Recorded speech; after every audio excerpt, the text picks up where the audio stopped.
Hello and welcome to the podcast We Are Selling. My name's Woodward, presenting on behalf of Realtech, the home of pitch, sign and sell. As our program progresses, the questions come in and people definitely want to learn more about the leverage agent working in a real estate practice. And as many agents are now realising solo at first isn't always the way and teaming up could be the future, today's program will give you answers and clarity within that part of your business. One of our greatest agents in the real estate industry working in regional Australia is Chris Henry of River Realty. Chris last year had some amazing results with over 157 transactions. And in that team, there are some amazing leverage agents working alongside Chris. And today's program is to jump over Chris for a second, get straight to the leverage agents, find out what they do, how they do it, and how they are rewarded. And lucky for us, one of the incredible agents in that team is the amazing Maddison Woodward, my daughter. Maddison, welcome to the program. Thank you so much for having me. My pleasure. Mad, last year, what were the results of the unit? And before we get the results, what is the structure of the unit? Currently in our team, we are an EBU of 5. So we have myself and Chris as the original foundations of the team. We've now added in Tom, we have Harriet, and we've also just recently added another team member, Rachel and Lisa. So we've got quite a big team running in there, which is fantastic. I guess the core of the team, we're technically running 3 listing agents now within our EBU, and we've got 2 buyers agents in there as well as an administrator. So virtually now 6 sitting in that EBU. And what an amazing journey, Mad, just for our listener and our international listener. You came in as a cadet into real estate and then instead of going solo, you went into a unit first up. In that first part of your career as a leverage agent, what was that position description? What were you doing when you started, when it was just you and Chris? Because getting to 6 is one thing, but it started off as the 2 of you. What did you do in that role? Yeah, so I came across after spending 12 months in the industry. I joined Chris as a leverage agent. And basically, we looked at it as a 4-year trade. So with any industry, you're usually doing that qualification for 4 years. So in my first year with Chris, we looked at it as a 4-year trade. So my first year was really getting a handle of how I can best support Chris, learning the dialogue, learning how he does business, and also how he likes to handle his clients and move transactions through. Because one of the most important things as being a leverage agent is you're an extension of that person.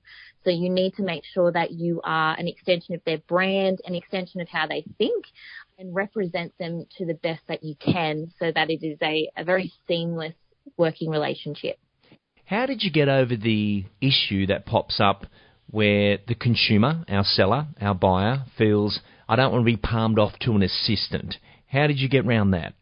That is one of the biggest, speed bumps that came up for us, especially myself being 18 and supporting Chris. He was still is a very established agent.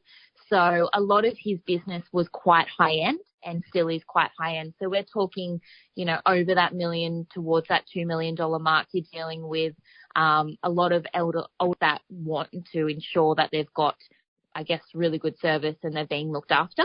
So being 18, I had to make sure that I was extremely mature and was able to represent Chris to the best that I could.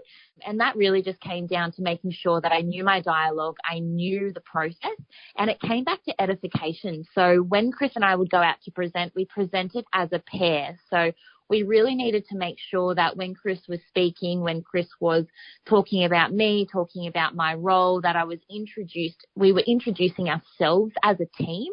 So that really took away that, this is my assistant, and they didn't feel like they were getting palmed off. I was there from the start. It's really important that as a lead agent that if you go into an appraisal on your own and then you bring in a second person after you've listed it, it has a totally different feel to being there from the start. So turning up as a pair and presenting as a pair, that was the most important part of our career. And that made it a lot easier for the client to see me as less as an assistant and more as, a lead agent alongside Chris. What were the sink or swim key learnings, the growth that came from those solo moments? So the sink or swim is something that Chris used quite a bit. And I guess the biggest growth that I had came from when Chris was no longer there, no longer around. And that could be just because he was on holidays, he was in meetings. It really just came down to me making sure that I could step up.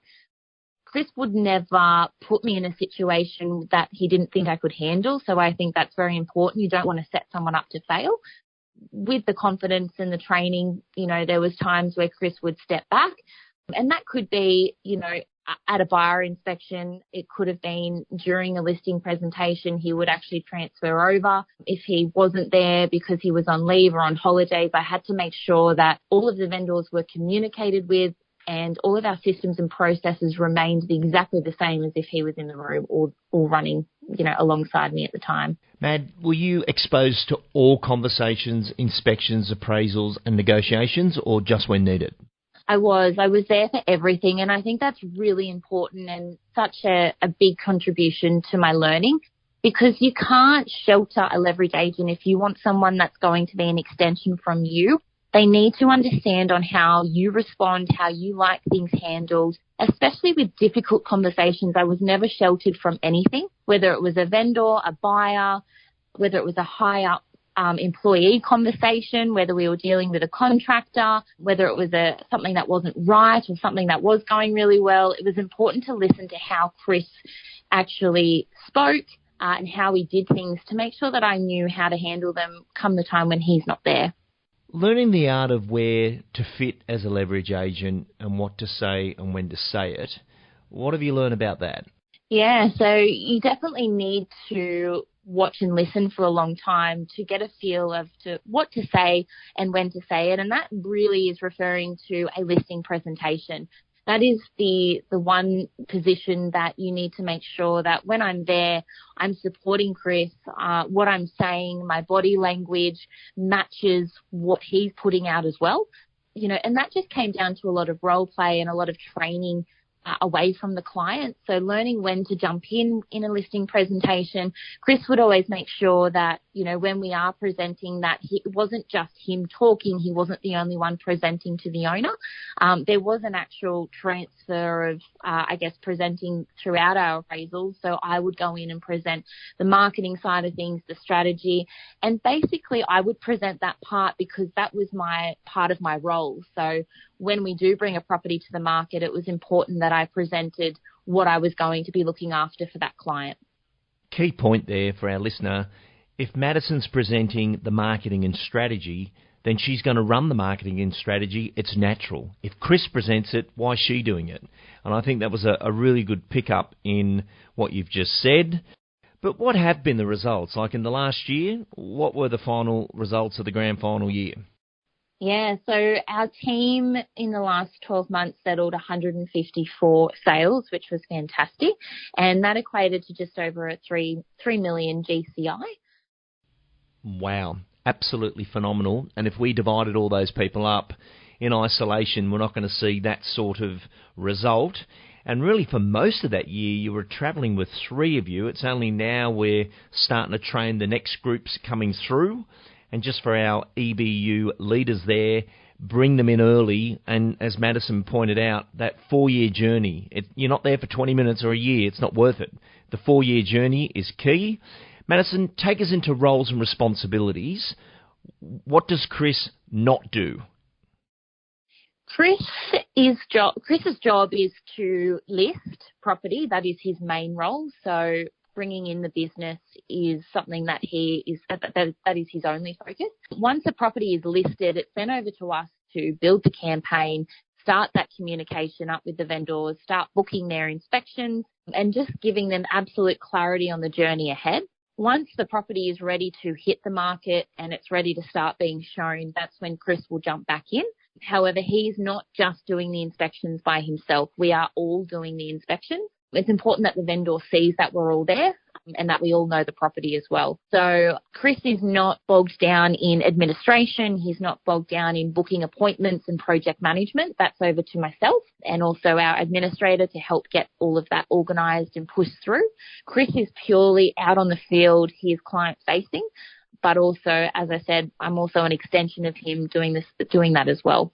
And Maddison, just for our listener, when you say project management, we're not just talking the rollout of the sale. You're actually styling these properties. Take us into your role there. Presentation is a absolute must for our team, our brand and our business. So our project management side to our team is very, very intense. It is very time consuming, but it is probably the most rewarding. Once we do list a property, we will put some advice together. We will organise quotes, whether it be painting, carpet, flooring, staging, and we'll actually help the vendor get a property ready for the market, whether they're living there or it's a vacant home. We will always give them the option to further improve and add that dollar value to their property before we bring it to the market. A project management for a property can be minor, it can be major, it can be anywhere from a week up to sort of 3 to 6 months, depending on what the property needs and how much time an owner has. But that project management side to our team is very, very popular and one reason why we're selected over and over again. Now, Maddison, you're in Maitland, New South Wales, a regional part of Australia. Properties ranging from 480 grand through to 3 million. And that's a big, massive helipad acreage at that level. Average sale price of $820. It would seem to me a lot of your neighbourhood and community would want to present it well, but throwing $5,000 or $10,000 at repairs and maintenance, how have you been able to overcome that, or what are you offering the people of the community to get that work done? So one thing that we did jump on board with is the sale funded team. They will fund the renovations and hold that cost over until the property is ready to settle. So there's no upfront or out of, pocket expenses for an owner, which is great. We'll also put all of our marketing fees on there for the client as well. So if someone really, really wants to make sure that they can get the best value and every dollar out of their property, we will 100% put that forward as an option. Not everyone has $5,000 to $10,000 spare. And especially if they're an elderly client, they do not want to be dipping into super or their savings, especially if you're in transition and you need those funds for a deposit. We will put those sale funder option forward where they'll cover the cost for you. How's the impact of that been in the marketplace for you? Amazing. It's been really good. It's not a product that you really know about until you speak to us and actually list the property for sale. It is such a relief moment when they hear that. We haven't had any hesitation going on to that product once it's explained to the clients, especially because there's no fees for a certain time frame. I think it's about 30 days at the moment. And the fees are very, very, very little. So if they were to put it on a credit card or, have to withdraw it, there's a lot more cost involved versus just popping it on. And they don't have to worry about it. It's a very, very easy sign up. So our administration team do it. We just send them a photo of their license and it all just gets wrapped up in the settlement funds. It's really good for a deceased estate as well, especially if families can't decide on who's paying for what, or if funds are tied up in an estate, then that is just one way that a family can equally divide it at the end, and it's all documented and all recorded. Absolutely amazing. When we look back at this EBU, and Maddison, you're a fourth-year graduate, and let's ask that question. A lot of people listen to this program think, Mad, why wouldn't you go out and do it by yourself? Wouldn't you go be a solo agent? What was your thinking behind that? I never had the thought after working in a team. I was a cadet working under solo agents, and I used to support them in my first year. I just feel a team for myself was better fitting in terms of the structure. We have a very, very good team as well, and I think that's really important on making sure that whoever you pick for your team is not a surface level relationship.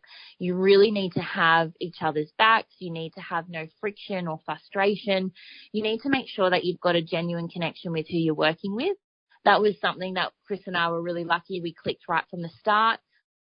I was an extension of him. He's also an extension of me. So I can confidently make decisions on his behalf, knowing that they're going to be the right ones. When Tom joined, it was exactly the same. We've just been really lucky in finding good quality relationships and people in our team, which has been fantastic. You wouldn't go out on your own if you've got such a humming machine. And I guess that's part of the reason why we haven't split it up. We've stayed together and we've continued to train. So our EBU is the gateway to the business. So if you want to be in real estate, you will come into our team. You will learn your 4-year trade, and then you can make a decision on whether you want to go out by yourself or if you want to remain in the team. So our team has a very, very, very strong foundation. You know, again, there is an opportunity to leave, but no one has yet. So take us into advertising and marketing. What are you doing here? Advertising and marketing is really important, especially if you're going into an EBU. So when a property is listed, it is really important that our team is advertised on that advertising and marketing. If you're just doing a 2-person team, so a leverage agent and an agent, when Chris and I first started, it was really important that I was across all of that marketing as well. So it went from Chris being the brand to Chris and Maddie being the brand.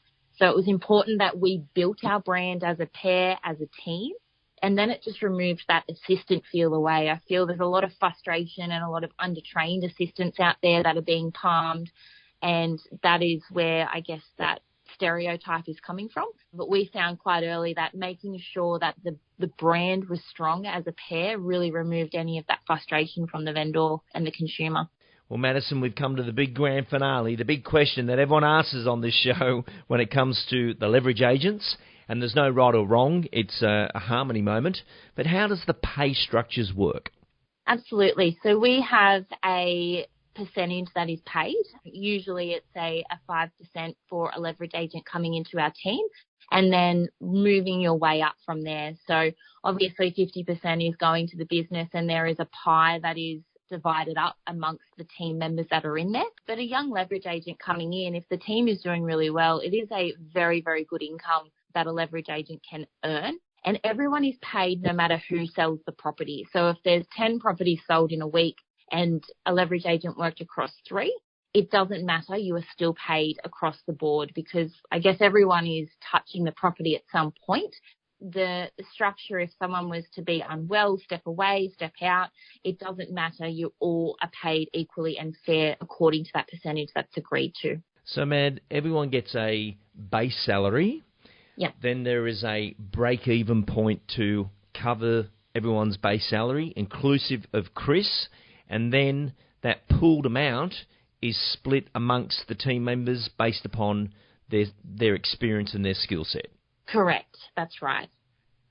So let's say someone new to the unit, they might be on a smaller percentage, yet someone like yourself who's on listing, negotiating, styling and marketing, you're on a different percentage to the other people. Correct. So it is higher. So you might, as an example, someone coming in might be sitting on the 5% cut out of what's being sold and the pooled commission coming in. Someone like Tom or someone sitting in a higher position might be sitting on, 10 to 12 to 15, depending on their experience, what they're contributing as well. Because you've got to remember the goal is to have multiple listing agents in the team. So those percentages do change according to their growth and how quickly they're coming through the team as well. How long is it taking before someone reaches the listing stage? Tom, as a good example, and myself, we were about 12 to 24 months before we started contributing in a listing presentation. Definitely 12 months is the earliest to start presenting alongside someone. But coming up to year 2, year 3, then that's when you're really presenting on your own. Most of the time we're in a pair as well. So myself and Tom were presenting on our own after about 24 months to 3 years. And Maddison, you mentioned before about if someone's away, everyone's covering each other. In your current situation at the moment, which our listener wouldn't know, is you're on maternity leave right now. So the team working away and then you returning back to the team, that wouldn't have been possible if you were a solo agent. No, definitely. And, the clients are, my team is still running the social media accounts. I'm still quite involved with what's going on, but no, I'm not actively working in the field. But all of our clients are still being serviced. Nothing has changed. The structure is still the same, and the team is continuing on. Absolutely amazing. Final question. What advice would you give anyone considering, one, becoming a leverage agent, and that could be new to the industry or maybe it hasn't gone as they thought as a solo agent and they're looking at being a leverage agent as a backward step? What advice would you give? If you are considering becoming a leverage agent, definitely make sure that you have your qualifications. Being fully licensed is a must for a leverage agent. You need to have those qualifications behind you. If you are wanting to step back as a leverage agent or looking to join a team, make sure that who you are picking or who you are joining shares the same ideas, values, and is an extension of who you are. It's really important that you enjoy who you work with every single day. And I guess just make sure that you're enjoying what you're doing within that team as well. So, as a leverage agent, we all have strengths, we all have weaknesses, and that's where an EBU is really, really good to consider. You might have someone that is really strong in the listing arena. You might have someone else who's really strong in prospecting, but you yourself really value buyer inspections and negotiations. So looking at a team that plays on their strengths, and it just really helps you enjoy the industry as well. As you know, it can burn you out quite quickly being by yourself, but also if you're doing the wrong thing, you're with the wrong team, it can be quite unenjoyable. So making sure that you find a team that you value, that you trust, and that you enjoy will make it the most easiest transition that you could ask for. Absolutely fantastic information. Maddison Woodward, thank you for joining us. Thank you. See ya.